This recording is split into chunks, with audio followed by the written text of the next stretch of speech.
Bien, alors on va supprimer le mouton qui est ici à l'arrière-plan. Et évidemment, il y a deux manières de procéder. Soit on protège le mouton, ici le pauvre, on va le protéger avec une sélection et on va travailler au tampon sur l'autre. Faisons déjà cette première version. Hein. Protéger une partie de l'image quand on travaille au tampon. Donc vous activez le Quick Mask, vous prenez le pinceau et vous dessinez en noir. Et évidemment, ça vous rappelle l'exercice qu'on avait fait avec le loup. Il faut dessiner au bord flou le mouton ici. Voilà, comme ça. Pas tout, hein, vous n'avez pas besoin de dessiner tout, comme ça c'est bon. Au bord flou. Ensuite, avec une brosse plus petite et plus nette, vous allez dessiner la forme des cornes et de l'oreille. À peu près. Hein.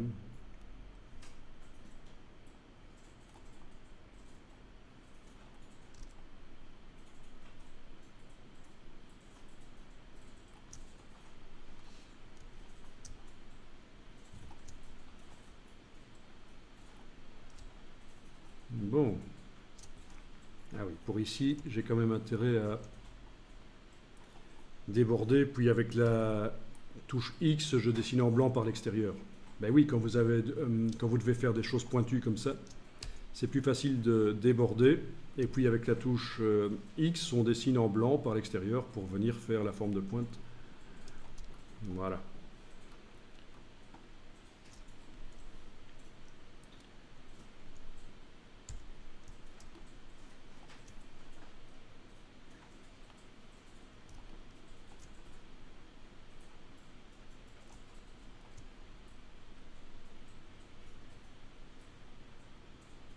Il n'y a pas le choix ici.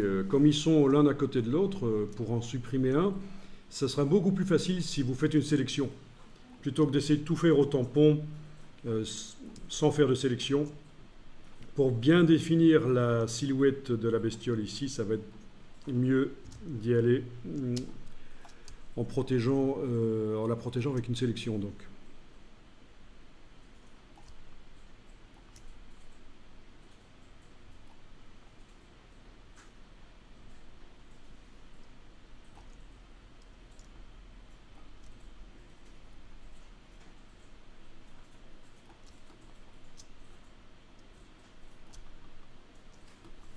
Ok, c'est bon.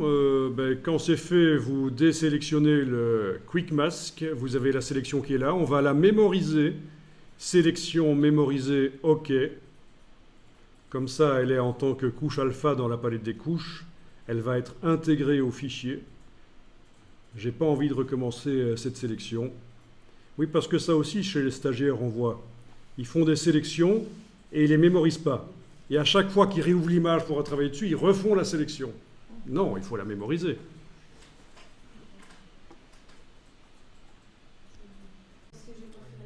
D'accord. Donc on a enregistré l'image ou pas déjà? Enregistré-la au format Photoshop? Oui, pour que la sélection mémorisée soit intégrée dans le fichier. On est certain qu'on ne devra pas la refaire. Donc, apparemment, c'est bon. Hein. Je travaille sur toute l'image, sauf le mouton. Donc, je travaille sur la zone située entre le bord de l'image et cette moitié de mouton. On est d'accord. Donc, je vais pouvoir, au tampon, aller dans la palette des calques, créer un calque vide et, au tampon, dupliquer les pixels.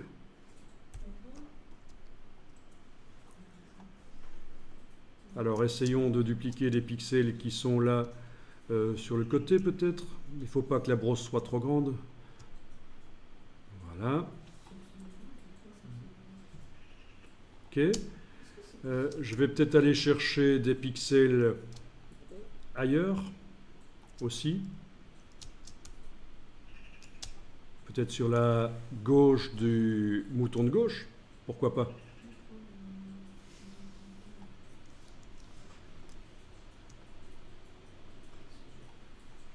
Donc voilà, vous voyez la logique, il ne faut pas rester nécessairement dans la même zone. Si vous avez des choses similaires ailleurs, dans l'image, ben prenez la texture similaire à celle que vous voulez. Et ben voilà, ça a l'air nickel ça.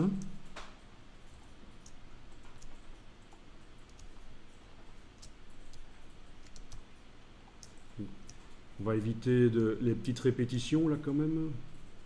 L'effet de répétition peut-être. Mais bon voilà.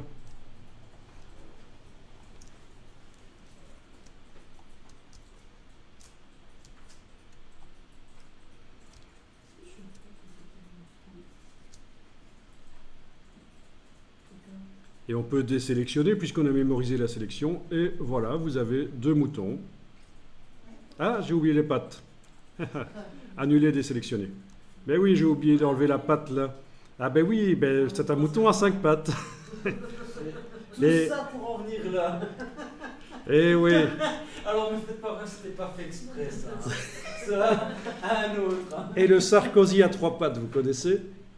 C'est une erreur qui est passée dans un magazine où on a retouché, on a supprimé une personne qui était derrière Sarkozy et Sarkozy apparaissait avec 3 jambes.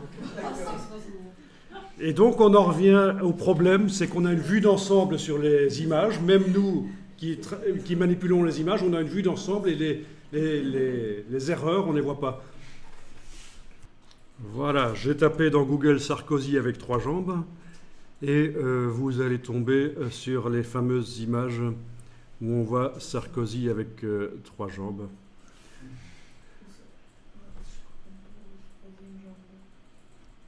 Donc,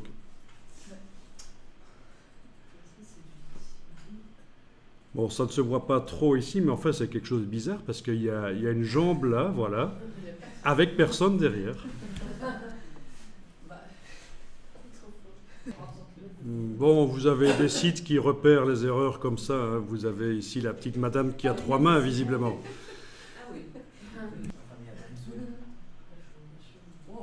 Ouais, c'est pas mal. Hein. Voilà. Donc, faut pas oublier d'enlever les calques qui doivent pas lui apparaître, quoi. C'est ça. Mais vous en avez plein des erreurs comme ça. Mais oui, mais c'est retouché, quoi.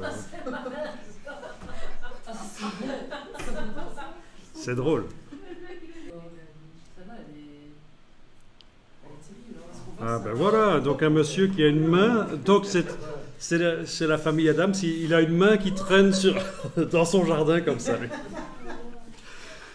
Photoshopdisasters.blogspot.com si vous voulez vous amuser un peu, mais faites attention parce que vous n'êtes pas à l'abri de ce genre d'erreur. Montrez bien les images retouchées pour vérifier que quelqu'un qui n'a jamais vu l'image ne voit pas l'erreur.